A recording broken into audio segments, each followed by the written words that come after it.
উচ্চ মাধ্যমিকে ভালো ফল করলেও রাজ্য জয়েন্ট এন্ট্রান্স পরীক্ষার ফল না বেরোনোয় চরম অনিশ্চয়তায় দিন কাটছে পরীক্ষার্থী ধৃতিকা কুণ্ডুর।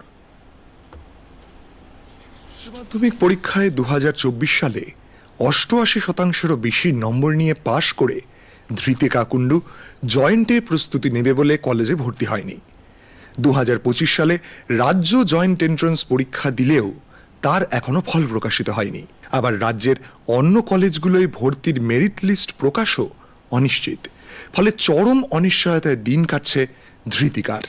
প্রসঙ্গত, গত 27 এপ্রিল রাজ্য জয়েন্ট এন্ট্রান্স পরীক্ষা হয়ে গেলেও এখনো ফল প্রকাশ হয়নি। ক্রমশ দীর্ঘ হচ্ছে অপেক্ষার প্রহর, পড়ছে চরম নেতিবাচক প্রভাব।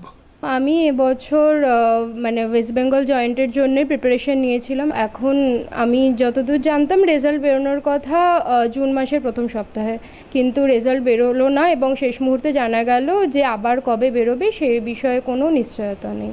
অনেক অনিশ্চয়তার মধ্যে আছি, জানি না কবে বেরোবে এবং পুরোপুরি রেজাল্ট কবে বেরোবে, কাউন্সিলিং শুরু হবে, অ্যাডমিশন প্রসেস পুরোটা নিয়ে খুবই অনিশ্চয়তা। মেয়ের ভবিষ্যৎ কি হবে তা নিয়ে দুশ্চিন্তায় রয়েছেন মা রুমকি কুণ্ডু ও বাবা অমিত কুণ্ডুও।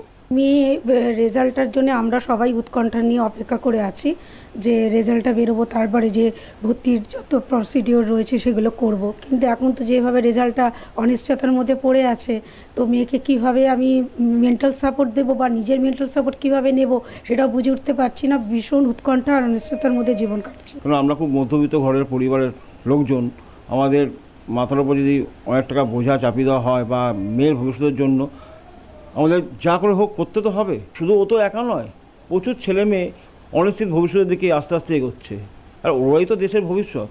ওদের যদি আজকে এই অবস্থা হয় তাহলে দেশ কী করে এগোবে? অনিব্রত ভট্টাচার্যের রিপোর্ট, ডিডি বাংলা, কলকাতা।